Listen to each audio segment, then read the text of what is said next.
Hi, I'm TR, and this is my mid-century ranch home renovation project.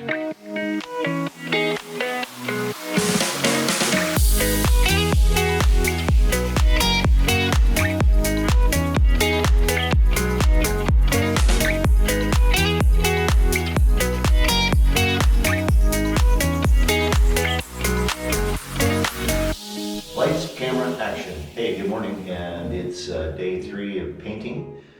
I am doing some masking right now because I'm going to be spraying this cabinet, and I want to make sure that I don't get overspray on the roof. I also want to make sure that my paper doesn't come off my tape.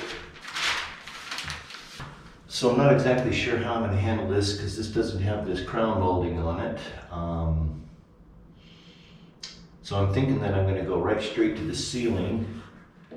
And, well, actually I think I'll tape it right here. Right at this little, where this little molding is, and then spray down from there. So I guess we'll see how it looks. I can always change it later. It is paint. And paint can be changed, so I'm out of reach here. Turn the ladder around so you can see me. Now I can't reach. That's the way it goes. Because there's no sense in filming my back. You've probably seen a lot of that in this series.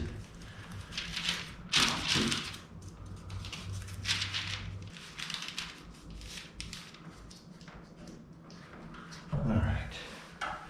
And I've lost my knife again. There's 3 tools that I keep losing that are probably the most critical tools. I'll use it and set it down, and then I can't find it again.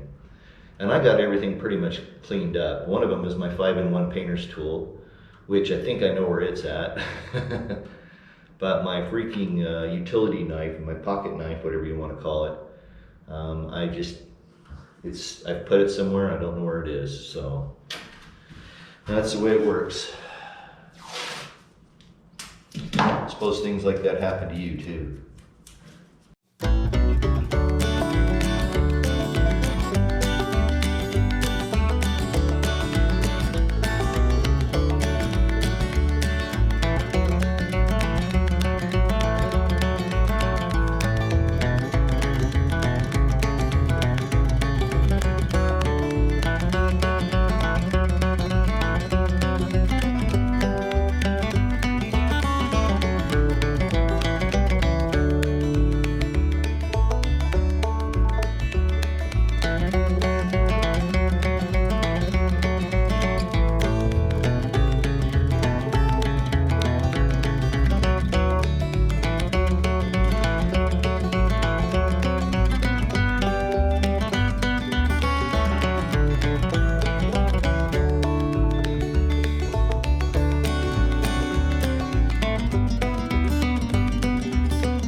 See, I'm supposed to do this and make it easy like this.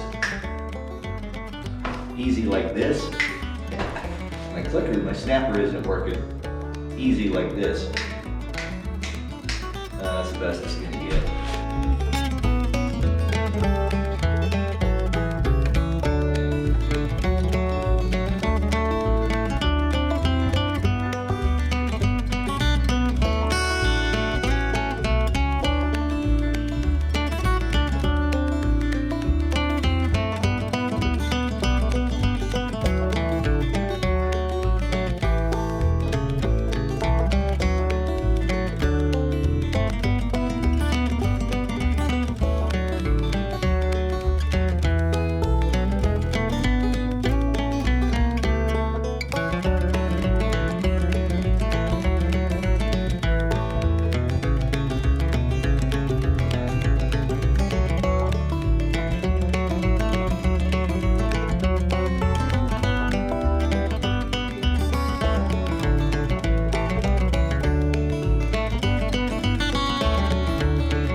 All right, now we have light.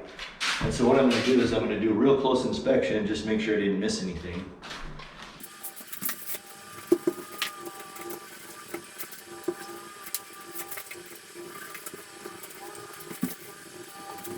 Looks like I want to do another coat on my accent wall. I can see a little bit of blotchiness on it. That's because it didn't get primed. I ran out of primer. I was down to the last little bits of stuff I needed to prime. I was using paint with primer. Using this Behr, this isn't sponsored, but I was using this Behr Premium Plus interior enamel, water-based, and it was okay. Well, I wouldn't say it's my favorite paint, but it worked okay. You know, I had to go back and touch up a few spots, limited, you know, I had some coverage issues. That could be for my lack of skill, but you know, I've been painting pretty much all my life. I've painted, I don't even know how many things I've painted, including repainting my RV and stuff, so I feel like I'm pretty experienced with paint and painting correctly.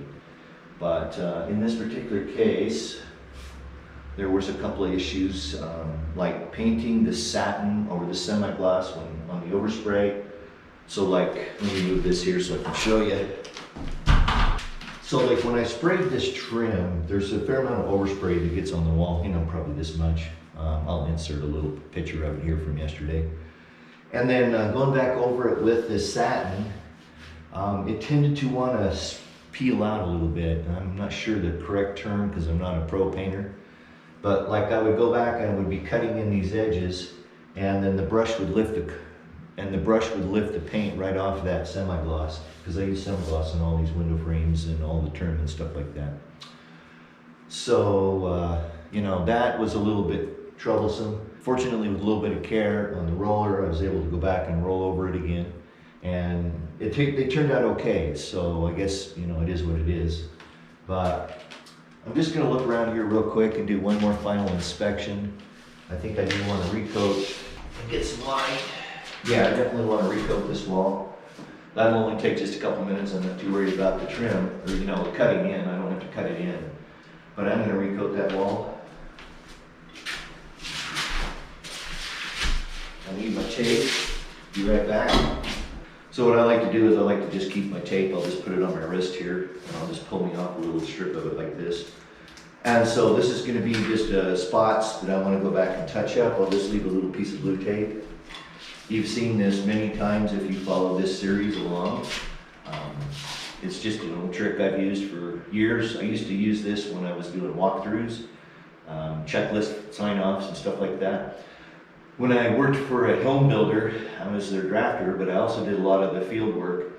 Like I would spec and get all the hardware for it. I would walk through with the homeowner sometimes, and we'd do sort of a final inspection. And one of the things we would do is anything that needed to be addressed and put on the punch list for handing it over to the owner. We'd walk through with the owners and we would do the punch list, and we would put a piece of tape on anything that needed to be taken care of. And so I'm not going to worry about punch listing this, but I can definitely see an issue here.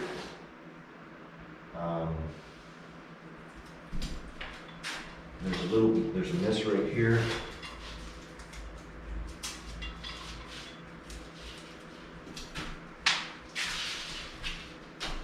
Got a little miss right here.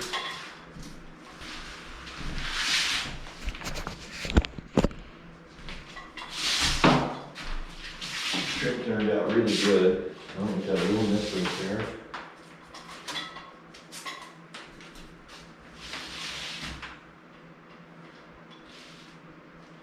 A little spot right up there. High. I'm not going to worry about that one. Whoops. Oh, nice. So my light just fell apart. Yeah. So, as a side note, I got this light. It's an LED 2000 lumen from Home Depot. And it's pretty much not met my expectations in any way, shape, or form. It falls apart frequently. You can't keep it tightened up like this is supposed to be. And let's see, I gotta remember how this goes together now. So I wouldn't recommend this light. For $25, I should have just went and got a halogen, to be honest with you. LED was, it was overrated, and I think I've had better luck with the 600 watt halogens. They do get hot, and the bulbs do tend to burn out pretty frequently, but I think they're much better work lights than these LEDs. Okay, so we're fixed. It's looking good. Spot right there. I'm going to pull this masking off here in just a minute and we'll see what we've got. I can already see there's a corner up here I need to touch up.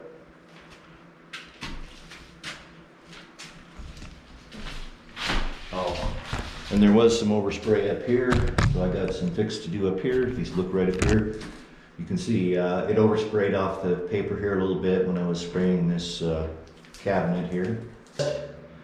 For the best results, you want to leave your masking up until the paint is very dry. I've learned my lesson the hard way over the years, and I tend to leave it overnight at least if I'm not in a hurry. If I was a professional painter trying to move through a project real fast and get out of there, I might strip it off earlier. Since I'm a homeowner and I have plenty of time, I tend to leave the masking up overnight. So I'm going to go ahead and pull this masking off and see what we got.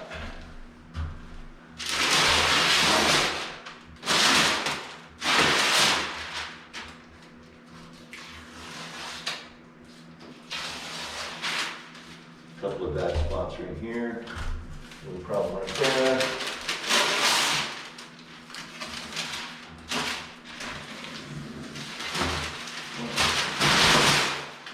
Got a little leak right there.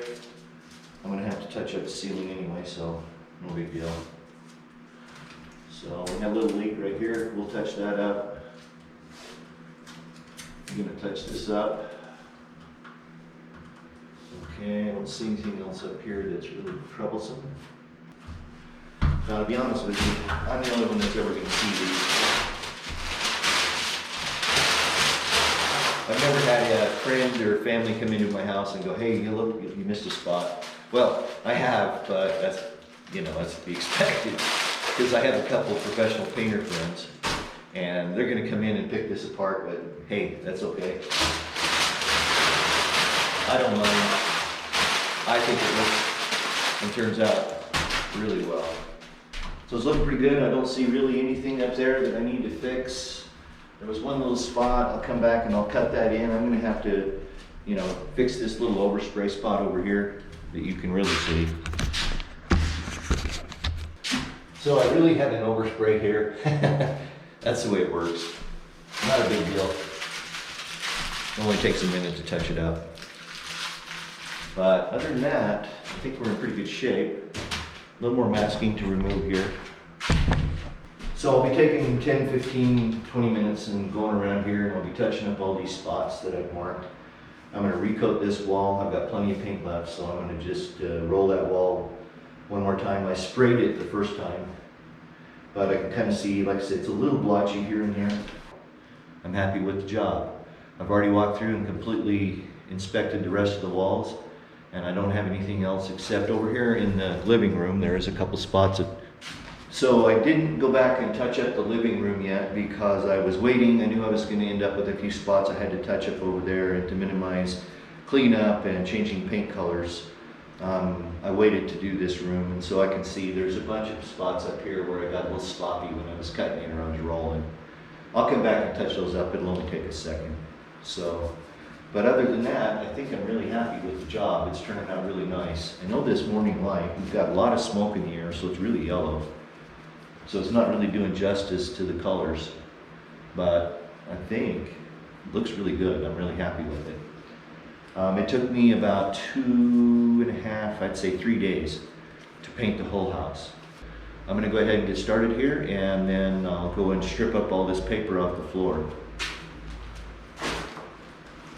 Catch you in a little bit. So don't forget to like, subscribe, and share with your friends. That really helps a lot, and I do appreciate it. Also, your support of my Amazon store is greatly appreciated. There's a link in the description below.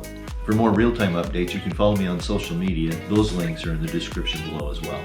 Your questions and comments are always welcome. I'll try to get back to you as soon as I possibly can. Well, that's going to have to do it. Thanks so much for watching. I sure do appreciate it. Until we get together for the next video, peace.